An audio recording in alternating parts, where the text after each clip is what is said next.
You are watching BitBNS News.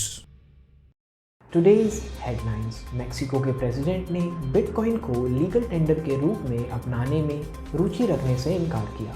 Short video app चिंगारी ने dollar गारी social token NFT marketplace launch किया।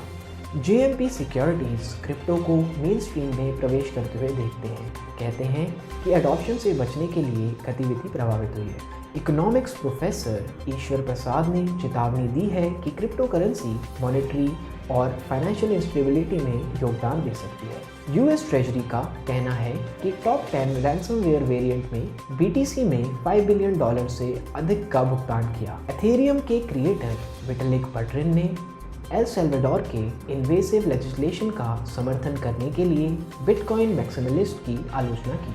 El Salvador के vice president को उम्मीद है कि अन्य देश भी बिटकॉइन को अपनाएंगे। बिटकॉइन के एनोनिमस क्रिएटर सातोशी नाकामोटो अब पृथ्वी पर 20वें सबसे धनी व्यक्ति हैं। मेक्सिको के president Andres Manuel Lopez Obrador ने लीगल टेंडर के रूप में क्रिप्टो करेंसी को अपनाने में किसी दिलचस्पी से इनकार किया।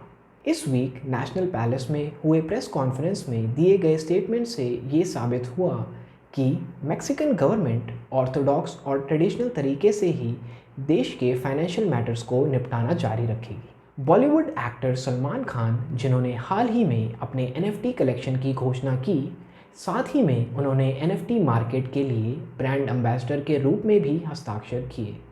उन्होंने शनिवार को मुंबई में डॉलर गारी प्रोग्राम की शुरुआत की। इन्वेस्टमेंट बैंकिंग और asset management firm JMP securities का कहना है कि क्रिप्टो इकोनॉमी मेन स्ट्रीम में प्रवेश कर रही है और इस बात पे जोर देते हुए कहा कि क्रिप्टो एडॉप्शन और शुरुआती उपयोग के मामलों ने एक एस्केप वेलोसिटी स्थापित कर ली है। हालांकि एनालिस्ट ने कहा कि इंडस्ट्री अभी अपने फॉर्मेटिव स्टेज पे है। कॉर्नेल यूनिवर्सिटी के इकोनॉमिक्स प्रोफेसर और IMF के चाइना डिवीज़न के फॉर्मर हेड ईश्वर प्रसाद ने चेतावनी दी कि क्रिप्टो करेंसी कंट्रीब्यूट कर सकती है फाइनेंशियल और मॉनेटरी इंस्टेबिलिटी में। उन्होंने कहा कि इंडस्ट्री अनरेगुलेटेड है और इन्वेस्टर्स की सुरक्षा का अभाव है तो जोखिम बढ़ जाता है। अमेरिका में रैंसमवेयर अटैक्स 2020 के एंड से बढ़ रहे हैं, लेकिन ये विशेष रूप से 2021 में फल फूल रहे हैं।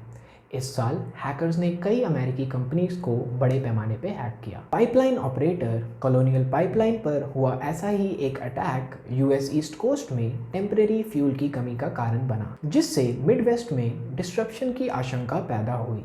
इस अटैक से स्कूल्स, पुलिस डिपार्टमेंट और इंश्योरेंस कंपनीज को भी नुकसान हुआ। हाल ही में एथेरियम वाइट पेपर के राइटर विटलिक बटरिन ने एल सल्वाडोर के प्रेसिडेंट नायब बुकेले की आलोचना की, जो बिजनेसेस को बिटकॉइन को नेटिव करेंसी के रूप में स्वीकार करने के लिए मजबूर करने के लिए। साथ ही बिटकॉइन मैक्सिमलिस्ट जो प्रेसिडेंट के इन कार्यों का समर्थन कर रहे हैं। लोकल मीडिया आउटलेट डायरियो लेहुएला की रिपोर्ट के अनुसार एल सल्वाडोर के वाइस प्रेसिडेंट ने हाल ही में एक भविष्यवाणी की थी कि अन्य देश लैटफ्रॉन एसोसिएशन के वाइस प्रेसिडेंट पैस्कल ड्राहौद के साथ बैठक के दौरान ट्रॉपिकल नेशंस के बिटकॉइन के अपनाने के मॉडल पे काम कर रहे हैं। उल्लाव को उम्मीद है कि बिटकॉइन पर अपने दुस्साहसी दाव के कारण गरीबी से त्रस्त एल सल्वाडोर एक आर्थिक और वित्तीय केंद्र बन जाएगा। मिड अप्रैल में बिटकॉइन नेटवर्क के क्रिएटर सातोशी नाकामोटो ने दुनिया के टॉप 20 बिलियनर्स में अपनी जगह बना ली है। फिलहाल बिटकॉइन इन्वेंटर की संपत्ति गिर गई है, जो कि पहले 19th पोजीशन पे थे, पर अब वो 20th पोजीशन पर आ गए हैं।